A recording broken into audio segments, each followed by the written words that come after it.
ಗಡಿಪಾರ್ ಮಾಡಿ ತೊಲಗಲಿ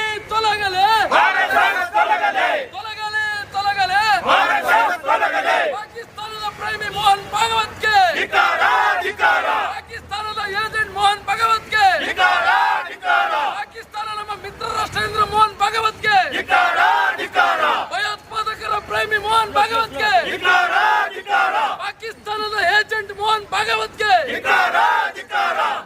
ಪಾಕಿಸ್ತಾನದ ಪ್ರೇಮಿ ಮೋಹನ್ ಭಾಗವತ್ಗೆ. ಇವತ್ತು ರಾಷ್ಟ್ರೀಯ ಸ್ವಯಂ ಸೇವಕ ಸಂಘದ RSSನ ಮುಖ್ಯಸ್ಥರಾಗಿರ್ತಕ್ಕಂಥ ಮೋಹನ್ ಭಾಗವತ್ರವರು ಪಾಕಿಸ್ತಾನ ಹಾಗೂ ಚೀನಾ ನಮಗೆ ವಿರೋಧಿಗಳಲ್ಲ, ಅವರೊಂದಿಗೆ ಸ್ನೇಹ ಸಂಬಂಧ ಬೆಳೆಸಬೇಕನ್ನತಕ್ಕಂಥ ಮಾತನ್ನು ಹೇಳಿದ್ದಾರೆ. ಚುನಾವಣೆ ಬಂದಂಥ ಸಂದರ್ಭದಲ್ಲಿ ಮಾತ್ರ ಪಾಕಿಸ್ತಾನ ಭಯೋತ್ಪಾದಕ ರಾಷ್ಟ್ರ ಅಂತ ಹೇಳ್ತಾರೆ. ಪಾಕಿಸ್ತಾನ ಭಯೋತ್ಪಾದಕ ರಾಷ್ಟ್ರ ಅಂತ ಇಡೀ ವಿಶ್ವಕ್ಕೆ ಗೊತ್ತಿದೆ. ಕಾಂಗ್ರೆಸ್ ಸರ್ಕಾರ ಇದ್ದಾಗ ಶ್ರೀಮತಿ ಇಂದಿರಾ ಗಾಂಧಿರವರು ಈ ಹಿಂದೆಯೇ ಪಾಕಿಸ್ತಾನವನ್ನು ಬಡಿದು ಸೆದೆ ಬಡಿದಿದ್ದಾರೆ, ಅದು ಇಡೀ ಜಗತ್ತಿಗೆ ತಿಳಿದಿದೆ. ಆದರೆ ಚುನಾವಣೆ ಬಂದಾಗ ಭಯೋತ್ಪಾದಕರು ಅನ್ನೋದು ಇಂತಹ ಸಂದರ್ಭದಲ್ಲಿ ಪಾಕಿಸ್ತಾನದ ಬಗ್ಗೆ ಯಾಕೆ ಪ್ರೇಮ ಬಂದಿದೆ ಅನ್ನತಕ್ಕಂಥದ್ದನ್ನ ನಾವು ಇವತ್ತು ಪ್ರಶ್ನೆ ಮಾಡ್ತಾ ಇದ್ದೀವಿ.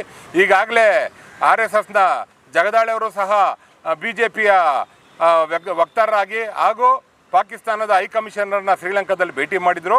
ಇವತ್ತು ಮೋಹನ್ ಭಾಗವತ್ ಅವ್ರು ಕೊಡ್ತಾ ಇರ್ತಕ್ಕಂಥ ಹೇಳಿಕೆಯನ್ನು ನೋಡಿದ್ರೆ ಭಾಳ ಆಶ್ಚರ್ಯ ಆಯ್ತಾ ಇದೆ.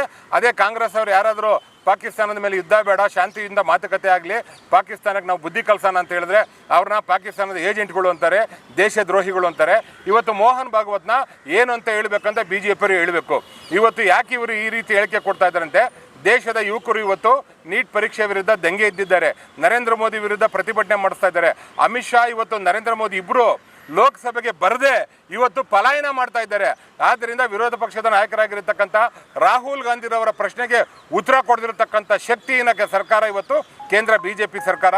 ಆದ್ದರಿಂದ ಇವತ್ತು ಈ ವಿಷಯನ ಇವತ್ತು ಪಲಾಯನ ಮಾಡಲಿಕ್ಕೋಸ್ಕರ, ದಾರಿ ತಪ್ಪಿಸ್ಲಿಕ್ಕೋಸ್ಕರ ಇವತ್ತು ಮೋಹನ್ ಭಾಗವತ್ ಕೊಟ್ಟಿರತಕ್ಕಂಥ ಹೇಳಿಕೆಯನ್ನು ನಾವು ಖಂಡನೆ ಮಾಡ್ತಾ ಇದ್ದೀವಿ. ಕೇಂದ್ರ ಸರ್ಕಾರ ಕೂಡಲೇ ಇವತ್ತು ಮೋಹನ್ ಭಾಗವತ್ ವಿರುದ್ಧ ತನಿಖೆ ನಡೆಸಬೇಕು.